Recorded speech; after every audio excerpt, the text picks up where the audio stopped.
कलाकारों का तो कोई धर्म ही नहीं होता है, खिलाड़ियों का कोई धर्म ही नहीं होता है। धर्म क्या सिर्फ सरहद पर खड़ा सिपाही निभाता है? उसकी कौन सी भैंस उठा ले गए हैं पाकिस्तान वाले जो सरहद पर खड़ा होकर अपनी जान की कुर्बानी दे देता है। बॉलीवुड में एक से बढ़कर एक मौका परस्त लोग हैं जो अपना मतलब पूरा करने के लिए कभी भी पीछे नहीं हटते। अगर आतंकवादियों के जीवन पर, गैंगस्टर के जीवन पर, माफियाओं के जीवन पर फिल्म बनानी हो तो ये लोग अपनी पूरी जान लगा देते हैं, क्योंकि उन्हें ग्लोरीफाई करना होता है, उन्हें महान दिखाना पड़ता है कि किसी मजबूरी के चलते ये लोग आतंकवादी बन गए या गैंगस्टर बन गए। लेकिन एक सच्ची घटना पर आधारित फिल्म द कश्मीर फाइल्स जब बनती है तब इसी बॉलीवुड से उस फिल्म का हर तरीके से बॉयकॉट किया जाता है ताकि ये फिल्म लोगों के बीच में नहीं जा सके। लेकिन वो कहते हैं ना कि जब इतने पुराने नरसंहार को छुपाने की कोशिश की गई इस देश में, किसी ने उस पर बातें नहीं की, तो फिल्म तो फिर भी छोटी सी बात है, वो सच सभी के सामने आया और फिल्म आने के बाद उसके बारे में एक एक सच्चाई सभी को पता चल गई। बॉलीवुड के लोग इस वक्त सिर्फ घड़ियाली आंसू बहा रहे हैं ताकि उनका मतलब पूरा हो सके। किस बात के आंसू बहा रहे हैं ये लोग घड़ियाली? कि भाई बॉलीवुड बर्बाद हो जाएगा अगर इसी तरह से बॉयकॉट होते रहा। बॉलीवुड में जो मजदूर वर्ग के लोग हैं उनकी फैमिली कैसे चलेगी? जबकि रियलिटी ये है कि ये मजदूरों के बारे में इतना सा भी नहीं सोचते हैं। जाकर आप बॉलीवुड में काम करने वाले उन मजदूरों के बारे में सोच लीजिए, देख लीजिए, बात कर लीजिए, उनकी सच्चाई पता चल जाएगी कि इस बॉलीवुड से उन्हें कोई मदद नहीं मिलती है। लॉकडाउन में इक्का दुक्का प्रोडक्शन हाउस ने थोड़ी बहुत मदद की, लेकिन 2 साल के लॉकडाउन में एक बार मदद करने से कुछ भी नहीं होता है। और ये लोग बात करते हैं मजदूरों की, जावेद अख्तर बात करते हैं मजदूरों के हित की, भलाई की, लेकिन इनका खुद का बेटा फरहान अख्तर शूटिंग करवा के कई महीने से मजदूरों का पैसा तक नहीं दे रहा है। कई ऐसे मजदूर हैं जो अब तक लॉकडाउन में घर गए लेकिन अभी तक आए नहीं, अपने गांव में ही रह गए वो लोग। पूरे बॉलीवुड में जिहादी मानसिकता वाले भरे पड़े हैं। अगर पाकिस्तान के ऊपर कोई विपत्ति आती है तो ये लोग खड़े हो जाते हैं। वहां के कलाकारों को बैन किया जाता है तब इन्हें दुख, दर्द, पीड़ा सब कुछ होने लगता है कि यार वहां के कलाकार अब क्या करेंगे, उन्हें काम कौन देगा? कलाकारों का तो कोई धर्म ही नहीं होता है, खिलाड़ियों का कोई धर्म ही नहीं होता है। धर्म क्या सिर्फ सरहद पर खड़ा सिपाही निभाता है?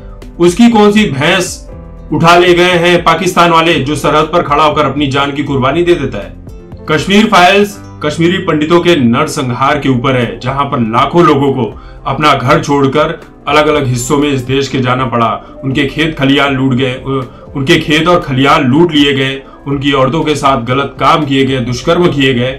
इस सच को जब सामने दिखाया जाता है तब इसी बॉलीवुड के लोग उसे प्रोपेगेंडा फिल्म बता देते हैं। अनुराग कश्यप ये तक कहता है कि कश्मीर फाइल्स को ऑस्कर में बिल्कुल भी नहीं भेजना चाहिए क्योंकि एक प्रोपेगेंडा फिल्म है। आप सोच लीजिए कश्मीर फाइल्स के खिलाफ कितनी मानसिकता कैसी है, क्या जिहाद इनका चल रहा है, इनको ही समझ में आ रहा होगा। कपिल शर्मा से लेकर सलमान खान, इन्होंने अपने शो में द कश्मीर फाइल्स के लोगों को नहीं बुलाया, किसी भी एक्टर्स को नहीं बुलाया, जबकि सड़ी गली अश्लील फिल्मों के प्रमोशन के लिए ये लोग अपने शो में सभी को बुला लेते हैं। वो तो भला हो इस देश की जनता का जिसने 350 करोड़ रुपए कमा कर दिए इस फिल्म को और सच सामने लाने की कोशिश की, वरना इस फिल्म के इंटरव्यू तक मीडिया में नहीं छप रहे थे, ना इसके पोस्टर सिनेमाघरों के बाहर लग रहे थे, ना स्क्रीनिंग ज्यादा करवाई जा रही थी। लेकिन जब हिट हुई तो दिन के 15-15 शो चले। अब आप सोचिए कि फिल्म फेयर अवार्ड होता है लेकिन द कश्मीर फाइल से जुड़े किसी भी मेंबर को वहां पर नहीं बुलाया जाता है। क्यों? क्योंकि भाई ये एक प्रोपेगेंडा फिल्म है इनके हिसाब से, क्योंकि बॉलीवुड में जिहादियों का पैसा लगता है और इन्हें वही उसी हिसाब से चलना है जिस हिसाब से चलना चाहते हैं। कश्मीर फाइल्स जो दर्द है, दुख है, उसके बारे में इन्हें बात नहीं करनी है। हाँ, कोई गैंगस्टर या माफिया या अंडरवर्ल्ड के लोगों पर फिल्म बनी होती, आतंकवादियों के ऊपर फिल्म बनी होती तो उसकी जबरदस्त तरीके से स्क्रीनिंग करवाई जाती। वैसे फिल्म फेयर जैसे अवार्ड्स पर हमें भरोसा भी नहीं करना चाहिए। कई बार इसके सच सामने आ चुके हैं। कई एक्टर्स ऐसे हैं जो इस तरह के अवार्ड्सों का बॉयकॉट करते हैं। कंगना रनौत ने अभी कुछ दिन पहले इसका बॉयकॉट किया और कहा कि मुझे जबरन नॉमिनेट मत करो। ऋषि कपूर खुद ये कह चुके हैं कि उन्होंने अपना पहला अवार्ड पैसे देकर खरीदा था, लाखों रुपए देकर। वैसे ये लोग काम करते तो इंडिया में है लेकिन इनका पूरा का पूरा दिल पाकिस्तानी है, इसलिए बॉलीवुड का बॉयकॉट जरूरी है।